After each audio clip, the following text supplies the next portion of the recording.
L'eau, l'air, la terre et le feu, les 4 éléments fascinent par leur beauté mais recèlent aussi d'une force destructrice.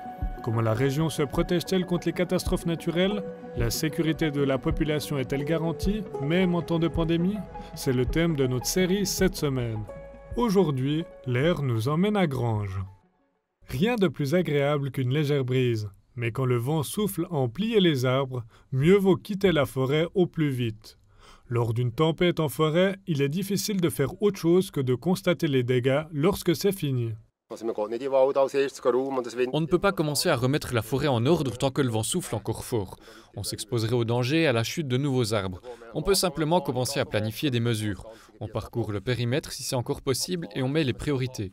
Ce sera par exemple déblayer les routes publiques, comme la route qui mène à la montagne de Granges, pour que les pompiers et les secours puissent accéder au village de montagne.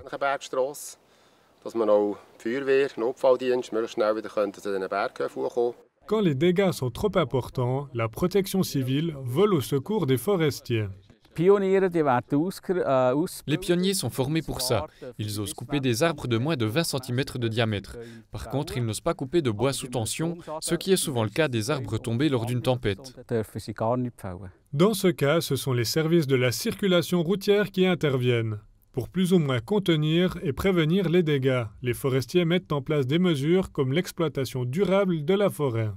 On ne coupe plus que des arbres isolés, pas de grandes surfaces où on plante de nouveaux arbres. Comme ça, la forêt garde sa structure.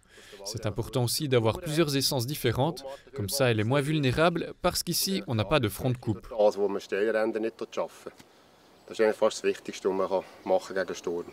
L'équipe de Patrick Mosiman est composée de seulement 4 personnes, donc le soutien de la protection civile est bienvenu. La nouvelle loi sur la protection civile qui entrera en vigueur à partir du 1er janvier et qui concerne principalement la réduction de la durée de l'obligation de servir préoccupe le commandant.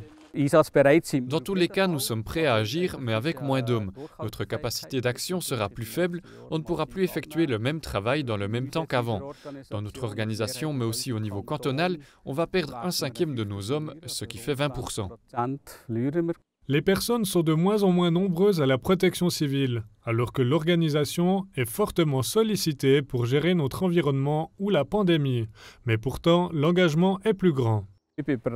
J'ai été très surpris lors de la première vague au printemps. Tous étaient positifs et pleins d'entrain. Ils sont nombreux à m'avoir téléphoné pour me dire « Si tu as besoin, je peux venir ».